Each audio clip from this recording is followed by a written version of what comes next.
আসসালামু আলাইকুম রহমতুল্লাহি ওবারাকাতুহ। অ্যাম্বিশন ব্রিজ চ্যানেলে আপনাদের সবাইকে ওয়েলকাম জানাচ্ছি। সিঙ্গাপুর প্রবাসী আমি মোহাম্মদ নুরুজ্জামান। আজকে অনেকটা হতাশা নিয়ে আপনাদের সামনে আসছি। হতাশা কেন জানেন? কারণ বিশ্বের শ্রমবাজারে বাংলাদেশীদের অবস্থান আস্তে, আস্তে খুবই নিচের দিকে যাচ্ছে। এটা আমাদের কালচার, এটা আমাদের জন্য, আমাদের ব্যবহারের জন্য, আমাদের ক্যারেক্টারের জন্য। সিঙ্গাপুরে আগে এত বেশি সমস্যা ছিল না। বাট রিসেন্টলি লাস্ট কয়েক বছরে সিঙ্গাপুরে আমাদের বাংলাদেশী কমিউনিটির একটা বেশ বড় ধরনের বদনাম হয়ে গেছে অলরেডি। দেখেন সিঙ্গাপুরে লাস্ট কয়েক বছরে এমন একটা অবস্থা তৈরি হইছে যে শ্রমিকের দরকার। এরপরও কিন্তু বাংলাদেশ থেকে কুঠা কমায় দিছে। বিশ্বের অন্যান্য দেশ থেকে কিন্তু শ্রমিক আনতেছে। এটার কারণ কি? আমরা বাংলাদেশ থেকে যেই বাংলাদেশী ভাইয়েরা, বাংলাদেশী তরুণ যুবকেরা সিঙ্গাপুর আসতে আগ্রহী। এরপরেও কুঠা কম কেন? কেন সিঙ্গাপুরের গভর্নমেন্ট এত বেশি সুযোগ সুবিধা দিচ্ছে না? এটার কারণ ভিতরে অনেকগুলা কারণ আছে ভাই। তো যাই হোক, আমি এত ডিটেইলস এ যাচ্ছি না। সামনে বিভিন্ন ভিডিওতে আমি স্টেপ বাই স্টেপ আলোচনা করব। বাংলাদেশী কমিউনিটিতে সিঙ্গাপুরে বিশেষ করে বাংলাদেশী ওয়ার্কারদেরকে সিঙ্গাপুরের পুলিশ বিভিন্ন কারণে অ্যারেস্ট করছে। তার মধ্যে অন্যতম কারণ হচ্ছে ড্রাগ। সো এই বিষয়গুলা মানে বড়সড় আকারে তারা রিপোর্ট আনছে সিএনএন চ্যানেলে। সো এইটা দেখেন, সিএনএন চ্যানেলের মতো এত বড় একটা চ্যানেলে যখন এগুলো রিপোর্ট হয় তখন একটা দেশের কমিউনিটির জন্য অনেক বড় মাইনাস পয়েন্ট। সো বেশ কয়েক বছর ধরে এই বিষয়টা আলোচনা হচ্ছে, কিন্তু গত বছর থেকে এখন বর্তমানে এই আলোচনাটা বেশি। কারণ রিসেন্টলি সিঙ্গাপুরের গভর্নমেন্ট জিরো টলারেন্স চলে আসছে। সিঙ্গাপুরের পুলিশ এই বিষয়ে তারা প্রচুর মানে সতর্ক অবস্থান নিতেছে অলরেডি। যারা এদের সাথে এই বিষয়ের সাথে সংশ্লিষ্ট, যারা মাদকাসক্ত অথবা যারা এটার বিক্রয়ের সাথে কেনাবেচার সাথে সংশ্লিষ্ট, এদেরকে ধরতেছে। সিঙ্গাপুর কমিউনিটিতে আমাদের একজন বাংলাদেশী ডাক্তার আছে, ডক্টর মুনতাসির। আপনারা ওনার ফেসবুক পেজটা জয়েন করতে পারেন, ফেসবুক পেজে ফলো করতে পারেন, মুনতাসির মামুন চৌধুরী। এবং আরো কয়েকজন আছে বেশ অ্যাক্টিভিস্ট পারসন সিঙ্গাপুরে। এদের কথাগুলো শুনলে আপনারা বুঝতে পারবেন।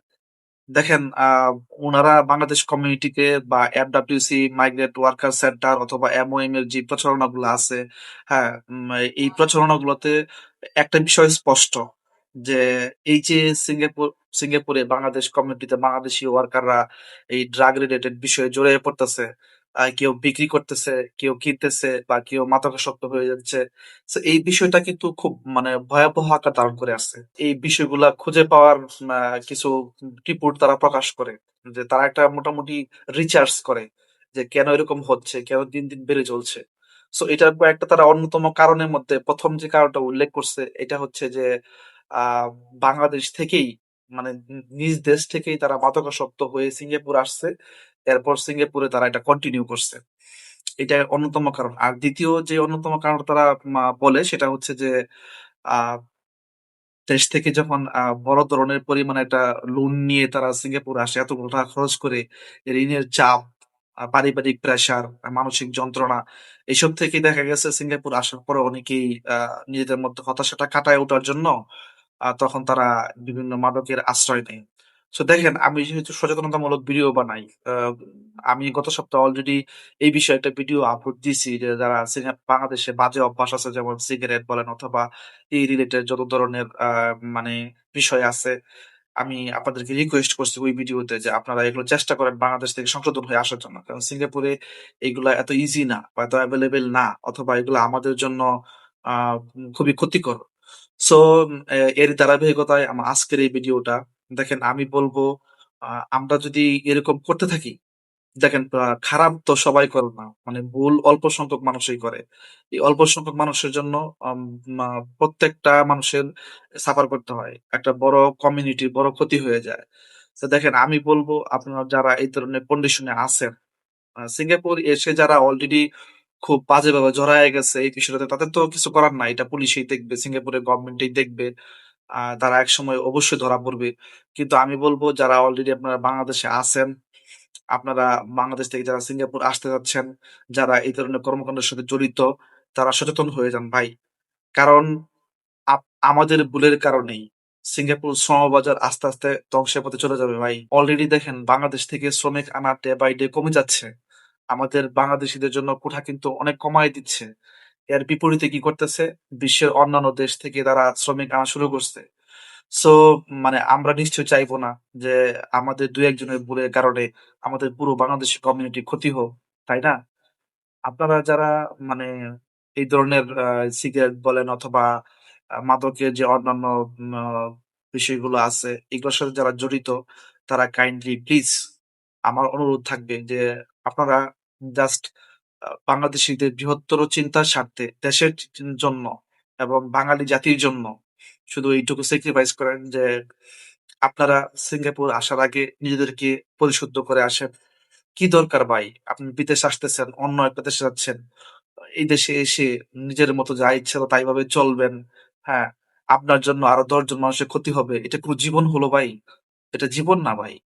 এভাবে বেঁচে থাকার কোন মানে হয় না। তাহলে আপনার সিঙ্গাপুর আসা দরকার নাই ভাই।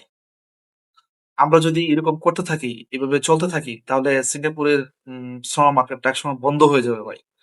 স্কিল সেক্টর বলেন, আনস্কিল বলেন, একসময় দেখবেন সিঙ্গাপুরের গভর্নমেন্ট আর আনবে না। বন্ধ করে দিবে ভাই। আমি জানি যে এই সংখ্যাটা খুবই কম। হয়তোবা ১০০ জন যদি সিঙ্গাপুর আসে, আ অথবা ১০ জন বা ৫ জন এটার সাথে সংশ্লিষ্ট। আর ৯০ জনই ভালো। আমাদের ক্যারেক্টার ভালো। কিন্তু ওই যে ওই ১০ জন বা ৫ জনের জন্য ৯০ জনের কপালে দুর্গতি আসতেছে। সো দেখেন ভাই, যারা এই মাদকের সাথে জড়িত তাদের গুটি কয়েক মানুষের জন্য আমাদের লজ্জা।